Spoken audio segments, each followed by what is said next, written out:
Welcome to the Idaho Fishing Report. Whether you are planning just a couple of hours or a full weekend fishing, this is your one-stop place for all the information you need to plan your trip.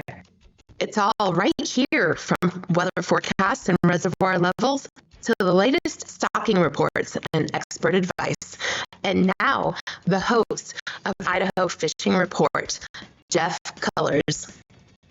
Well, hello, anglers, and indeed I am Jeff Cullers, and happy to be along with you in the middle of the dog days of summer. Man, kids have gone back to school. It is hot this week. We'll get a little bit of reprieve as we go into the weekend, the first of next week. I got that information for you. I also have that boat ramp and wind information, stocking report, your tournaments, updates, and of course, Jordan Rodriguez from Tightlines 208 joins us with his hot tip of the week. So sit back and relax. This is the Idaho Fishing Report.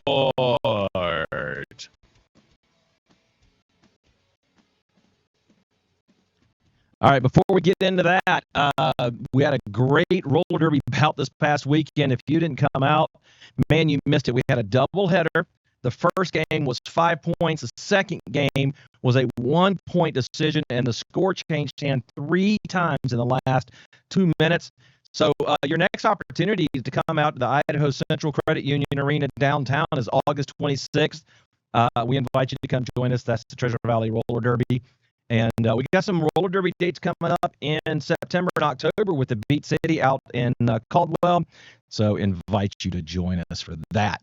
All right, what do you say we get into that regional update here, brought to you by Good Boy Studios, podcast and streaming services for every need. All right, well, we're going to start off as we do each and every week over in the Magic Valley. Sunset there will be around 8:34 p.m. It gets earlier and earlier every day. Going to be kind of a nice weekend out there. It's going to be mostly sunny on Friday, and then partly cloudy, then mostly cloudy on Sunday, and low 90s. And then Sunday, it's actually going to get down into the low 80s, and that's where it's going to stay, low to mid 80s the rest of the week. Winds are double digits most of the weekend. It gets down into single digits on Tuesday. There is a chance of rain on Friday and Sunday, 13 and 15%. Saturday looks to be your best day, only 3% chance of rain. That, of course, is over in the Magic Valley. What about over in the Treasure Valley? Well, we'll start in the Mountain Home Bruno area. Sunset there will be around 8:40 p.m. Going to be still close to 100 on Friday, 98. And then that's going to start to go down 96 on Saturday. And then we're going to see upper to mid 80s on Sunday and Monday. It's going to start creeping back up a little bit, a high of 91 on Wednesday. I will tell you, I'm recording this on Tuesday this week because I'm out of town. So just check that for yourself anywhere you go this week. These are early forecast numbers, and they can change. The good news is it's going to be partly cloudy, so the sun won't be bearing down on you. Double-digit winds, though, all week, 10 to 12 miles an hour. Not going to get much of a reprieve out in that area, but generally we don't anyway out there in the Mountain Home area, Anderson Ranch, CJ Strike. Boise area, sunset around 8:43 p.m. Kind of the same thing, upper 90s on Friday, mid 90s on Saturday, upper 80s on Sunday. That's not too bad there. Can live with that, I believe, especially as we've had, I think, as of the recording of this, 9 triple-digit days this summer. So it's good to see those temperatures kind of come back down a little bit. There's a chance of rain on Sunday and Monday and Tuesday, double digits on that. Looks to be Monday's going to be your best chance. Winds 9 to 11 miles an hour most of the week. Again, mostly cloudy through the week. Monday, there's a chance of isolated thunderstorms. But again, like I said, we had to record this a little early this week. I'm actually recording this on Tuesday. Be released on Thursday, but just check your local weather. As you get into it, it can change, of course. You know where I like to go, up that double nickel to Cascade. Sunset there, about 8:45.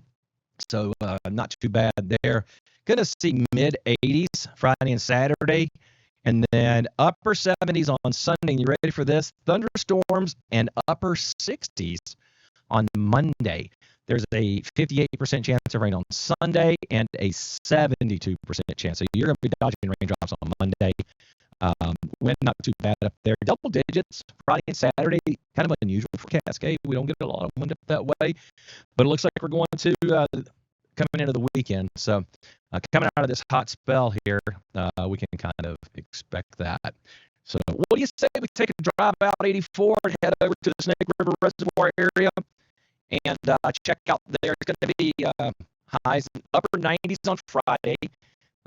Saturday, going to see partly cloudy, low 90s. Sunday, upper 80s, and again, even showers, a 44% chance of rain. And you will get wet on Monday if you're out in that Ida area. 77 for your high. Thunderstorm, 71% chance of rain. That'll roll over into Tuesday morning, 85 degrees for your high. Morning showers, 36% chance, and then it kind of goes away from there. Upper 80s for the rest of the week. And then it is that time of the show again where we bring in Jordan Rodriguez, owner and creator of Tightlines 208, as he joins us each and every week for a hot tip. Jordan, how are you doing? Are you avoiding the heat and staying cool this week, my friend? Oh my goodness. Well, I'm pretty hot right now, but here in a couple days I'll be headed up to the mountains for a little backpacking into an alpine lake, or perhaps multiple lakes. I love it. And so I imagine I will be escaping the heat dome at least somewhat up in the mountains. So looking forward to that. Oh man, I'm telling you what. So have a brand new studio over here that I built into my garage this year, and it's not connected to the house AC. I've got a little AC unit that we bought, and this thing has been working overtime trying to keep this podcast room cool in the garage. So that sounds nice. And you know what? We talked a little bit earlier about the weather. It's going to cool down going into the weekend, especially into Monday. It's going to bring some rain, but that's okay. It's time to get out of these triple digits for a while. Yeah, it was looking like we might be past the worst of it, and then summer said, "Hold my beer." We got one last wave here, which I believe this has been like the hottest it's been, I think. Yeah, but, yeah. I think so it goes. So we're recording this on Tuesday night. I mentioned it earlier in the podcast. I'm actually recording this on Tuesday because I'm leaving early. And so hopefully the listeners check the weather themselves going into the weekend. But yeah, 105 was the forecast for Wednesday. We'll see if that happens. First day of school, a lot of kids going back to school. I know you and I talked about your kids, and so yeah, it's going to be a warm one. But going into the weekend, it's going to be cooling off. So, but what's not cooling off is that hot tip of the week, Jordan. What is that hot tip of the week from Tightlines 208? Yeah, so this is something that I think we've talked about in some of our conversations on the show, but it's something I wanted to kind of just focus on for this hot tip. So I recently did some carp fishing, if you can believe that. It was just kind of a side quest, a little something to do that I don't really do very often. And what prompted it was finding a place where there were just some like absolute giants. We're talking like 30, maybe even 40-pound fish. Wow. That were present. So knowing that, of course, you go in with relatively heavy gear. The rods I was using were like medium heavy rods with 25-pound braided line, and then like a 16-pound mono leader. That's kind of my go-to for a lot of bigger fish. And then I had another rod that was a little bit heavier and had even heavier line on it. I want to say it's 20-pound mono. And I just didn't like the way that rod was performing. With carp fishing, you don't really use like weights or bobbers or really anything at all other than your hook and the bait. The reason being that they are not a predator fish. They don't attack things. They just kind of find food and swim off with it. And if they feel any kind of resistance, they drop the bait. Mm. Um, so with all that being said, like casting, was not ideal with such a heavier setup. So what I did was I actually switched out that second rod to basically one of my bass rods. It's got 10-pound line on it, Okay. and it's not nearly as heavy. And of course, I caught 3 carp. The one I caught on my heavier rod was maybe 5 or 6 pounds is all. And then I caught about a 10-pounder on the lighter rod, Hmm. of course. And then I hooked the biggest one by far, and this was probably like a 20 to 25-pound carp, just an absolute giant. And of course, I'm using the exact same thing, but I'm just using my 2-pole permit and having 2 baits in the water. Of course, it eats on the light rod as well. So Mm-hmm. now I got a fish that's more than double the breaking strain weight of the equipment that I'm using. But it just reinforced for me just the value of using that lighter line and that lighter setup at Mm. times, and how I think people are maybe afraid to go there, or to make sure that they have stuff that's heavier than anything they could possibly catch. I see that a lot in classes and things, that people bring in their setups and, this isn't really working great for me. What should I change? And without seeing, exactly how they're using it and everything, one of the very first things that is almost always true is this is too heavy of line. Folks using 12-pound or 15-pound mono for things like fishing, for trout in the Boise Yep. River, or, bass in the Snake River. And you just don't need that. And in fact, it impedes some of your efforts and some of the things. Like, you have so much better feel on lighter line in terms of feeling your bites and what I like to call staying connected to what's happening at the very end, of your line, feeling everything that's going on. Lighter line is harder for fish to see; they get less spooked by it, and that's important with carp, but also with lots of other species. So I just think people underestimate what the equipment will do if you use it properly. And of course, when I hook say a 24-pound carp on 10-pound line, you don't just get to horse it right in, right? The Right. fight lasted probably, I don't know, 12, 15 minutes, something in that range. Took me halfway across the pond, had some nervous moments of like, oh, he's going to swim under those trees. I'm going to be in a bad spot. But, I was able to land that fish. And there's been other times, ice fishing is another example. I use extremely light gear in most of my ice fishing setups for the same reason. And, when I get a fish like Walter, my big Henry's Lake trophy, you're going to be at it a while, right? I fought that fish for probably at least 10 minutes. But it can be done. And I think the benefits of using the lighter gear far outweigh the risks of, well, it's going to bust me off. That's a risk, but it's always a risk. And, I think light gear is underutilized and should be something that anglers think more about. It's an interesting topic. It gets into fly fishing too, right? So you talk about this, and one of the things when I talk to people that fly fish, one of the things they love is that it's not like when you use a standard rod and reel. You really have to finesse when you're on a fly rod, and there is a technique to that, and there is a magic to it. And I know that you and I've had that conversation too of using ultralight, and it's one of my favorite things to do. I love fishing with ultralight because it really brings the challenge in of, all right, you can't just, like with my bait caster, when I get a bass on and a 10-pound line, I know that I can just rip that fish across the water.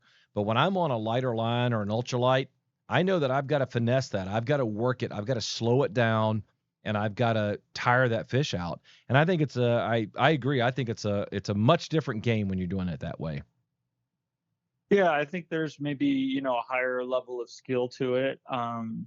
And in some cases, it is like absolutely the right tool for the job. Like if you're going to be targeting smaller fish like panfish, or, when I'm going up into the mountains this weekend, I may encounter some nice trout, but a lot of the trout are going to be, they're going to be probably 2 pounds and under. Catching a 3 pounder would be pretty extraordinary in most of these alpine lakes. So Sure. all I'm taking with me is as an ultralight setup. That's it. And it is the right tool for that job. And if you're into fishing and you plan on targeting, species like alpine trout or panfish, things like crappie and perch, you should definitely invest in an ultralight setup. They're not Man, very expensive. no. You can get a pretty nice combo, honestly, for like 40, $50. And you can get a workable one for probably half that. Yep. So it's not a huge investment, but you should absolutely have one for those species.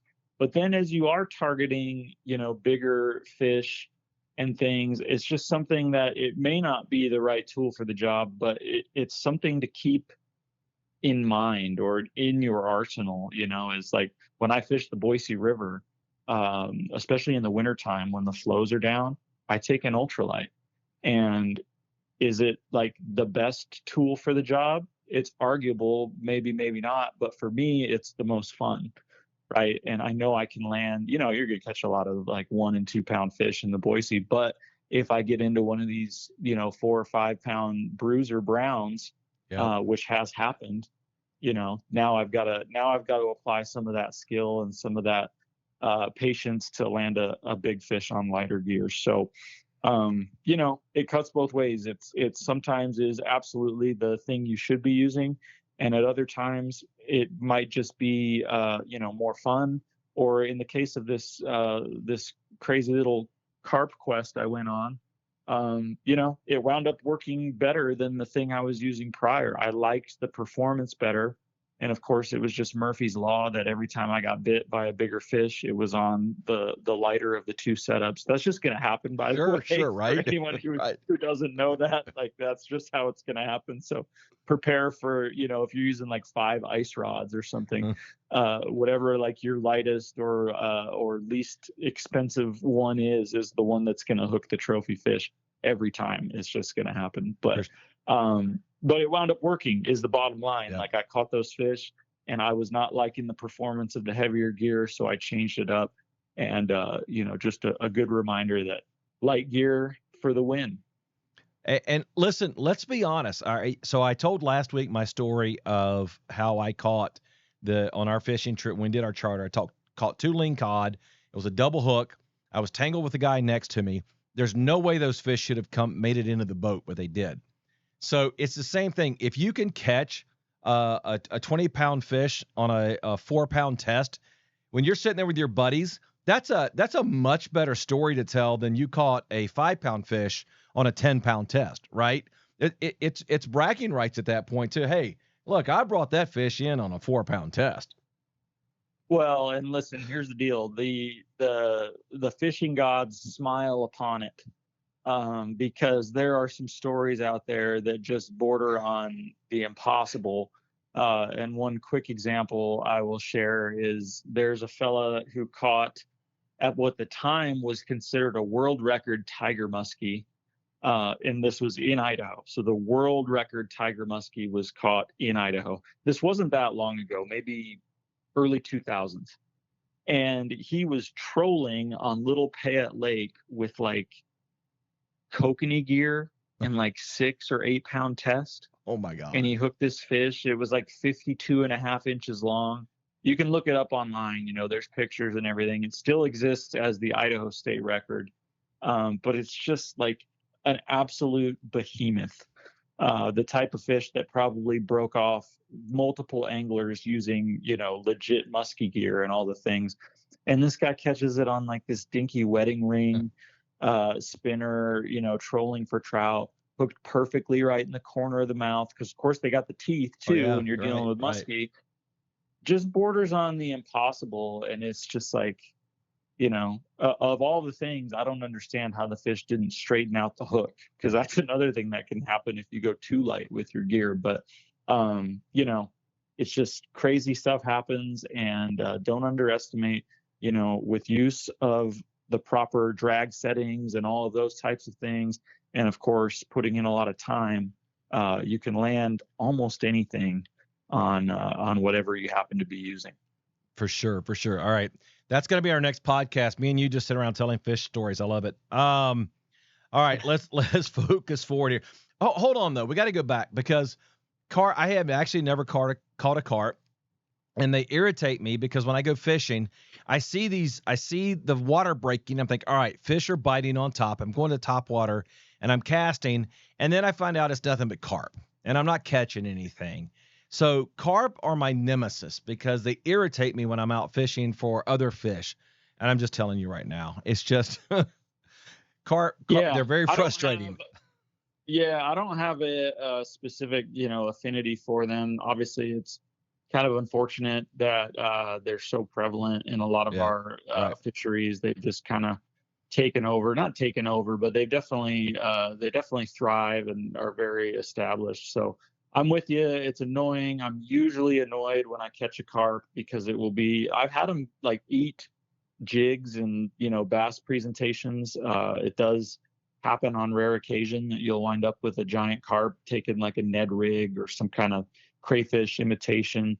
I've also snagged carp with crankbaits, either trolling or just casting, and it's an accident, but they just happen to be there and you bump into them and the hooks get set in and then they take you for a ride. So it's usually annoying and kind of a disappointment to catch a carp, but this particular time I don't know. I have a little bit of ADD and obviously a fish nerd, so sometimes I just need a little side quest and a new challenge. So I said, well, I wonder if I could catch a carp if I was trying to. Well, I mean, you got to check off that fish bingo card too, right? You got to get carp off that bingo card. So I do keep track of my yes, you do. species every year. You know this. I do. So. I do. All right. So, a lot of great advice here tonight, but if people really, really want to get in depth with your knowledge, they can do that. And I think we were even talking about fly fishing, and I think that's your next class coming up, isn't it? It is, yes. So on September 20th, we are going to be offering Learning to Fly. It is kind of an overview of all things fly fishing, kind of an entry level, but if you have no experience, this is the class for you. If you have a little experience and you want to take your game to the next level, this is also the class for you. So it's always super popular. It fills up pretty quick. Yep. And we do some hands-on stuff. We actually do some casting instruction with some professional instructors. We're going to come in, show you exactly how to handle that fly rod, get your line casting, the basics of casting, because that's obviously a big aspect of learning how to fly fish. And then we're going to go and do the seminar and the Q&A and the pictures and videos and all the fun things we usually do in a Tightlines 208 class.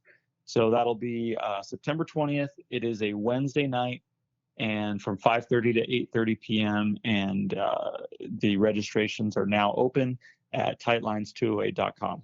And that's going to be held where? Because I know sometimes you Hilton Garden Inn, and then sometimes you do it at another location too, right? So where's this one going to be at? This will be at the Hilton Garden Inn, Boise Spectrum. So just right up off the freeway interchange there by Costco. That's where we will be holding it, and we will hold the first portion at a nearby park. And all the details, the specifics of that will be shared with all the folks who sign up. Absolutely. That's tightlines208.com. You can go directly there, or you can go to gemstatefishing.com. We have a link to Jordan's website right there. He joins us each and every week. Well, my friend, I appreciate you joining us. It's been another great episode, and I love that you came to us and talked about carp fishing, and I enjoy sharing stories with you each and every week. Stay cool as school starts back, and I think we're going to get some cooler weather this weekend. And I appreciate you joining us. Yes, sir. Thanks, Jeff. He is Jordan Rodriguez, owner and creator of Tightlines 208, and you can visit him at tightlines208.com. He joins us each and every week with his hot tip of the week. Do you want to be part of the show? Email us with questions or your fishing report from your last trip. Email general questions to gemstatefishing208@gmail.com. Fish pictures sent to myfish@gemstatefishing.com. And viewer questions to questions@gemstatefishing.com. Yeah, hit me up on that email, man. We'd love to hear from you guys. Let me know what you're doing this first week as the school comes back in. Let me know where you're fishing. And send me some of those pictures, man. I'd love to see some of those fishing pictures of yours. Show off. Show me what you got this summer. Doesn't have to be from this week. Show me what you got this summer. And you know what? I'll put them up right here on the show. All you got to do is send me your picture. I'll put them up on the show, man. We'll brag about you a little bit. Let's get back to the regional update here, folks. And let's look at how things are looking for reservoir level and boat ramps.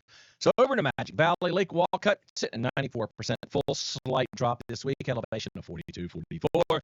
The boat ramp is open. Littlewood sitting at 76% full, an elevation of 52-24. The Littlewood boat ramp is open. That is also down a little bit. One lake reservoir that did not change this week was Milner, 75% full. And I got a little information for them as we roll into the fishing tournament this week. And yeah, there's going to be one out there that way. Get a little sneak preview there. All right, over in the Treasure Valley, CJ Strike is still sitting at 100% full with a 54-foot gauge height. No change on that. Anderson Ranch is at 88% full. An elevation of 41-85. All boat ramps are open. Arrow Rock continues to drop, 30% full with an elevation of 31-33. However, both the high and low ramps are still open. Lucky Peak did drop 1% this week. We're down to 99% full with an elevation of 30-55. All ramps are still open. Also down Lake Lowell, 57% full with an elevation 25-22. Over in Oahe, it is at 62% full. An elevation of 26-46. All ramps are open. I hope you guys are enjoying having an Oahe added this year. I was out at Sportsman Expo this past year, planning on being back again next year, and had a lot of requests for that. So, again, you ask, man, we'll get it for you. All right. Again, heading up 55 there to the Cascade area. Cascade is also down a little bit, 71% full. And then elevation, 48-20. All ramps are open except for French Creek. No change there. Deadwood down at 69% full, and an elevation of 53-17. You know it. The Cozy Cove boat ramp is open. Man Creek is getting there, 43% full, with an elevation of 28-62. Both ramps are still open. It will not be long, however, my friends, until that one drops down, and you'll only have the one boat ramp that's open. That's one that ends up fading pretty quickly here as we get into the dog days of summer. All right, over in the Snake River Reservoir area, Brownlee is currently sitting at 2057. Full pool there is at 2077. All ramps are still open at this time, but it's getting there. Spring Wreck over in the Oregon side only has 2 feet below the ramp. Steck only has 4 feet below the ramp. Woodhead still has a good 33 feet below the ramp, so you can get the boat, the trailer, and the truck all the way in there and not have to worry about it. Don't do that. Don't do that. Health advisory has been issued for Brownlee Reservoir. We talked about it last week. It's still in effect due to harmful algae bloom caused by the high levels of toxic algae. Please continue to monitor the Idaho Recreation Water Health Advisories page for more information and resources. And that's going to be your regional report for your reservoir level and boat ramp. As you guys know, it's getting lower and lower each and every week. Make sure you visit us at gemstatefishing.com for all the links to all the information we provide here. You can also contact us through the site. Yeah, check out that webpage, man. Newly designed this year, and we got it updated for you. I'm very proud of that. Also something we do. We can design websites for you. Go to goodboystudios.com, goodboystudios.com.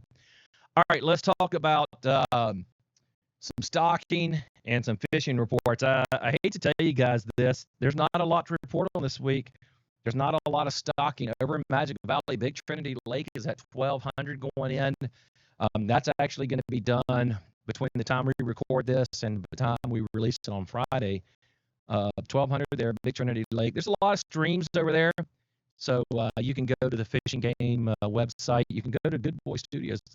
I'm sorry. You can go to the Idaho gemstatefishing.com, gemstatefishing.com. I've got too many websites, folks. Here it is, gemstatefishing.com. Go to the links page, and you can click right on there. It shows you all of it. There's a lot of smaller ponds and things. You can check that out. Speaking of smaller ponds and everything else, it's the same thing in the Southwest. There's a lot of smaller ponds and rivers, nothing really of value, 200 or 300 here or there. So if you want to check that out, again, go to gemstatefishing.com or go to Fishing Game, and they'll tell you all about it. All right, tournaments this week, got a couple of them going on, and that's it, just two. One is the American Bass Association ABA tournament. That's going to be happening over 2 days. It's at CJ Strike. So Saturday, August 19th, Sunday, August 20th. It just says 12 a.m. to 12 a.m., so I don't have actual times for that.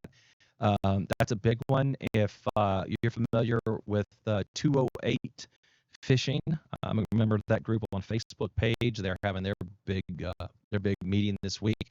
They'll be using a Black Sands boat ramp.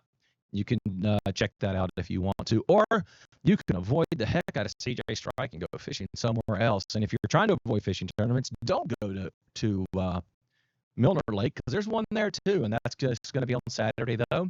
And that is the Mini Kessia Bassers, the MCB tournament. And again, like I said, that's the Magic Valley region, Milner Lake, and that is happening this next week. And so you might want to check those out, or you can just simply avoid them altogether. Hey, you can find us on every social media platform, from Facebook groups, Twitter, or Instagram. Our handle at Idaho_report. Yeah, follow me on Twitter. Love to see you there. Can't wait to see you. All right, not looking forward to this section of our report this week. It's not really good, guys. New moon is August 16th. What we have to look forward to is much later in the month. First quarter's August 24th. Apogee, guess what? August 16th. So, that's going to be Wednesday of this week. Going to be rolling into the new moon fishing. It's not going to be great. It's going to be real easy to give you your peak times this week. Friday, the only good time you're going to have is 4 a.m. Don't know about you, I won't be up at 4, but p.m. you can maybe get out of work a little early. Saturday, 5 a.m., 5:30 p.m. Sunday, 5:30 a.m. and 5:30 p.m. Monday, the rest of the week, guys, you got one good peak. That's it. And you're going to have to get up before the crack of dawn. Monday, 6 a.m., Tuesday, 6 a.m., Wednesday, 6 a.m., Thursday, 7 a.m. Wednesday might be a little closer to 6:30, but I mean, if you're up there, right, if you're on the water by 5, you're fishing until 7, you get a couple of good peak hours in. But again, understand, we're in this new moon right now, but we're also in apogee, and it's really just kind of killing us this week. And you know what that leads us into, man? That leads us right into our next section, which is What's My Grade?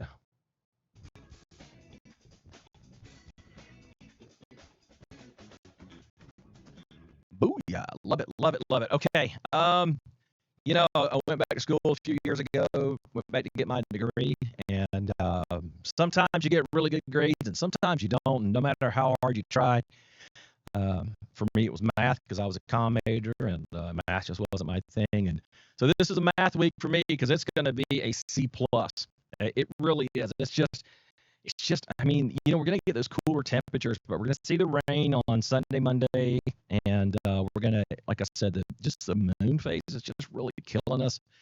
And it's just not going to get worse as the week goes along.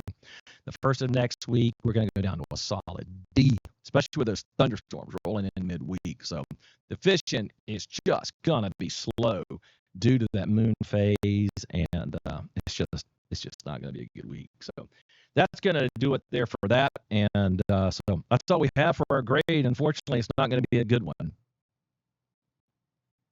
All right. Well, before we wrap up our show, I want to remind you that Good Boy Studios is a sponsor and helps us get this show off the ground each and every week. And if you have a great idea for a podcast but just don't know how to get it started, it's as easy as contacting Good Boy Studios and letting them help you get your great idea out of your head and into listeners' ears. They can teach you how to write, edit, produce, and publish your own podcast, or they can handle all those tasks and you simply show up to record. Contact them today to learn more at goodboystudios.com. That's good, B-O-I, studios.com. Good Boy Studios can help launch your idea into a reality. Well, it's been a great show. I'm glad that you guys joined us for another week.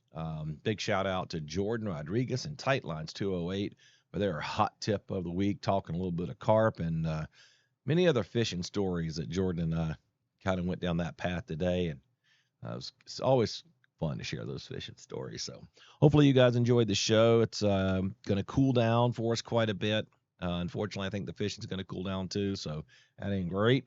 But listen, stick around the end of the month, man. That's when it's coming in. Perigee, full moon. So just got to hang on to that August 30th date, and we're going to be doing great. So, but again, thank you for listening. We cannot do this show without you folks each and every week. You make it possible. So thank you for being here, and for Jordan for coming along. So for the Idaho Fishing Report, I'm Jeff Cullers, and I'll see you on the water.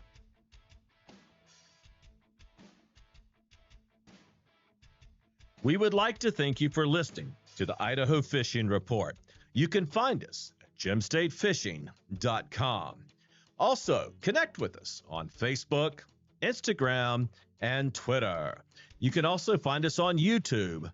Make sure you subscribe and give us a like. Thanks to our sponsors, guests, and experts, but especially you, our listener, for making this show possible.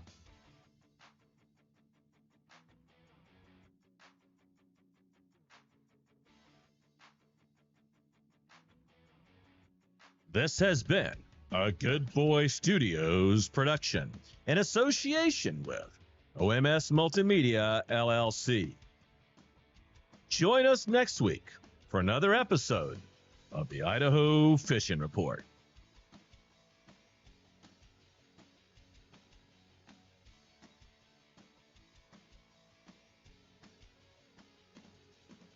This show is the property of Old Man Studios, LLC, and may not be reproduced, rebroadcast, or retransmitted without the express written consent of Old Man Studios, LLC.